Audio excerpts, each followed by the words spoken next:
కొమరంభీం జిల్లా కాగజ్నగర్ జగన్నాథ్పూర్ వార్దా నదిపై ప్రాజెక్టు నిర్మాణం కోసం ఈ బడ్జెట్లోనే నిధులు కేటాయించాలని, కొమరంభీం ప్రాజెక్టు కాలువల నిర్మాణం పూర్తి చేసి ఇప్పటికి నిర్మించిన కాలువల పూడిక తీయించాలని, జగన్నాథ్పూర్ ప్రాజెక్టు నిర్మాణం పూర్తి చేయాలని, వట్టివాగు, ఎర్రవాగు, ఎన్టీఆర్ నగర్ ప్రాజెక్టుల నుండి రైతులకు నీరు అందించేలా తగు చర్యలు చేపట్టాలని కోరుతూ 45,000 ఎకరాలకు నీరందించే విధంగా 882.36 కోట్ల అంచనాలతో కొమరంభీం ప్రాజెక్టు నిర్మాణం చేపట్టారు.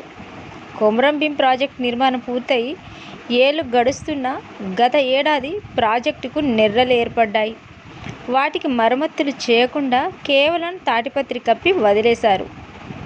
కాలువల నిర్మాణం పూర్తి కాలేదు. ఇప్పటికైనా నిర్మించిన కాలువల ద్వారా ప్రస్తుతం 23,000 ఎకరాలకు నీరు అందినట్లు చెబుతున్నప్పటికీ ఈ ప్రాజెక్టు చేపట్టినా ఎటువంటి ప్రయోజనం లేదు అంటున్న రైతులు ఇప్పటికైనా ప్రభుత్వం స్పందించి ప్రాజెక్టు పూర్తి చేయాలని కోరుతున్నారు. కాబట్టి కాలువల నిర్మాణం కోసం డబ్బులు కేటాయించాలి. అదేవిధంగా అనేక కాలువలు నిర్మాణం చేపట్టినటువంటి కూడా తుంగ పెరిగి ఏదైతే ప్రభుత్వ లెక్కల ప్రకారంగా వ్యవసాయ అధికారులు లెక్కలు చెప్తా ఉన్నారో ఆ లెక్కలు కూడా ఇవాళ ఆ సాగు భూముల సాగు అయ్యే పరిస్థితి లేదు. కారణం ఏంటంటే నిర్మించినటువంటి కాలువలలో తుంగలు పెరిగి కాలువలు కూలిపోయి సాగునీటి అందడం లేదు. అదేవిధంగా జగన్నాథ్పూర్ ప్రాజెక్టుకు సంబంధించి ప్రాజెక్టు పూర్తి దశాబ్దాలు గడుపుతున్నా పూర్తి కాలేదు. కాలువలు పూర్తి అయినాయి కాబట్టి అయినాయి కానీ ప్రాజెక్టు పూర్తి కాలేదు. దానికి సంబంధించినటువంటి నిధులు కేటాయించాలి.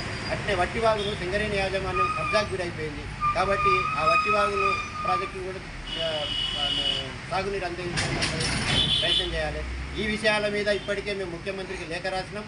రేపు 19 తారీఖు నాడు ఈ నీటిపారుదల శాఖ మంత్రి ఉత్తమ్ కుమార్ రెడ్డిని కూడా కలవడానికి పోతున్నాం. కాబట్టి 19 తారీఖు నాడు ఏదైతే బడ్జెట్ను ప్రవేశపెడతారో ఆ బడ్జెట్లో కొమరంభీం జిల్లా సాగునీటి ప్రాజెక్టులకు సంబంధించిన నిధులు కేటాయించాలి. లేకపోతే ఈ జిల్లా ప్రజానికాన్ని ఒక ఆగ్రహానికి ఈ పాలకులు గురికాక తప్పదని ఈ సందర్భంగా సిపిఎం పార్టీ